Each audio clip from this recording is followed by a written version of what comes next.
жөөттөр халифалыкка кыянат кылышты. Биринчи дүйнөлүк согушта Британия армиясы курамында еврей легиону түзүлүп, ал Палестинаны басып алууда катышты. Жөөттөрдүн мындай кызматына акы катары 1917 жылы Британия Бальфур убадасын берди. Бул декларацияга ылайык Британия жөөттөргө Палестинада мамлекет тикелеп берүүнү өз жоопкерчилигине алды. Британия мандаты астында 1919 жылы согушта жеңип чыккан тараптар олжолорду бөлүштүрүүчү Версаль тынчтык келишимин түзүштү.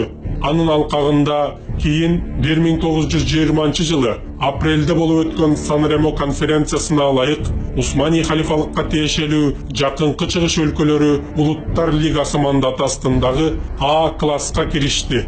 Андан соң августтагы Север тынчтык келишими боюнча Палестина, Транс-Иордания, Месопотамия булар Улуу Британия мандаты астына бөлүштүрүлдү.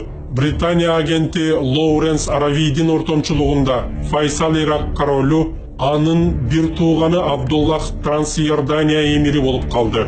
Ошентип, Иорданиядан бөлүнүп калган Батыш Палестина жөөттөрдүн мамлекети тургузулушуна мерчемделип коюлду. Кайрадан алиялар 1919-1923 жылдары 3-чү алияда бул өлкөгө 40 000 яхуди көчүп келди. 1924 жылы АКШ жөөттөрдүн миграциясына чектөө киргизди. 1924-1929 жылдары 4-чү алия болду. Польша жана Венгриядан Палестинага 82 000 жөөт качып келди. 1929-1939 жылдары 5-чи алия болду. Германиядан Палестинага 250 000 жөөт качып келди. Британия жөөттөр дүйнөнүн түрдүү бурчтарынан Палестинага келиши, машыгууларды өткөрүп, куралданышы үчүн мүмкүнчүлүк жараткан иш-чараларды көрө баштады. 1936-1939 жылдары Палестинадагы араб калкы еврейлердин агып киришине жана аларды Британиянын колдоосуна каршы көтөрүлүштөргө чыгышты. Британия яхудилердин көчүп келүүсүн чектеген ак китеп чыгармыш болуп, калкты сооротуп койду. Негизи еврейлердин мыйзамсыз кирип келүүлөрүнө шарт түзүп берип, ал көчүү алиябет деп аталды. Ошондой эле бул документте 5 жыл ичинде өз алдынча Палестина мамлекетинин курулушу камтылган эле. Британия Палестинаны Бириккен Улуттар уюмуна тапшырды. Бирок 2-чи дүйнөлүк согуш бүткөндөн кийин Британия колония мамлекеттеринен жыйнаган кошуундарынын көп бөлүгүн таркатып жиберди. Анын ичинде 80 000 жөөт аскерлерин курал жарактары менен кое берди. Мына ошолордон Иргун сыяктуу жөөт аскердик бөлүктөрү түзүлдү. Алар Палестинада кандуу иштерди, жардырууларды ишке ашырышты. Бул иштерди чече албай турганын шылтоо болуп, Британия Палестина проблемасын Бириккен Улуттар уюмуна тапшыраарын жарыя кылды. Буга чейин Палестинада еврейлер калктын 11%-ын түзсө, согуштун акырында 33%-ын түзүп калды. Бириккен Улуттар уюму резолюциясы 1947 жылы 29 октябрда бу ассамблеясы Палестинаны бөлүп жиберүү жөнүндө резолюция кабыл алды. Бул 181 резолюцияга ылайык еврей жана араби болгон эки мамлекет, андан сырткары бу көзөмөл астындагы чоң Иерусалим жана Вифлеем аймагы түптөлө турган болду.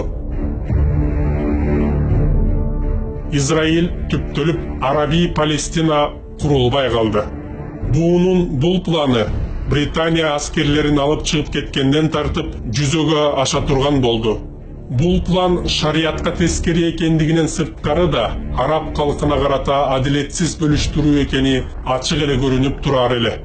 Андыктан араб калкынын ыктыярдуулары буга каршы козголоңдорду көтөрүштү. Еврейлердин куралдуу топтору болсо, Британиянын кубаттоосу менен аларга каршы согуштарды башташты. 1948 жылдын 15 майынын түн жарымында Британия мандаты бүттү жана Ошол минуталардан баштап Израиль мамлекети тикелеңгендиги жарыя кылынды.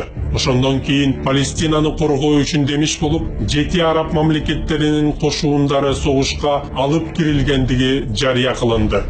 Бул Британия иштеп чыккан сценарий эле. Ошентип Англия малай араб акимдер менен жөөттөр ортосунда расмий согуш чыгарды. Натыйжада жөөттөр 7 араб армиясын жеңип салды. Негизи бул жөөттөрдүн 7 армияны жеңдик деп жар салышы үчүн малайлардын чегинүүсү эле. Мисалы, бул согушка 7 мамлекет катышты делгенине карабастан, алардан көбүнчө ыктыярдуулар гана катышкан. Ошондой эле ал мамлекеттердеги араб калкынын саны көп болушуна карабастан, согушка катышкан жоокерлердин саны еврей согушкерлеринин санынан алда канча аз болгон. Ошентип жөөттөр вужуту жарыяланды. Бул согушту мусулмандар накпа, катастрофа деп эскерсе, яхудийлер Милхемет Хатсмут, көз карандысыздык согушу деп аташты.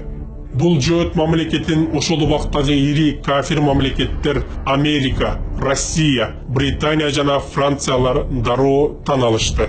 Израиль бул согушта буу планы боюнча арабтарга ажыратылган жерлерди да басып алды. Анын көзөмөлү астына кирген аймактардан миллиондой мусулмандар кууп чыгарылып, 800 миңдей еврей киргизилди. Демек, Британия мандаты бүтөөрү менен Израиль курулду. Бирок планда көрсөтүлгөн Араби Палестина мамлекети курулбай калды.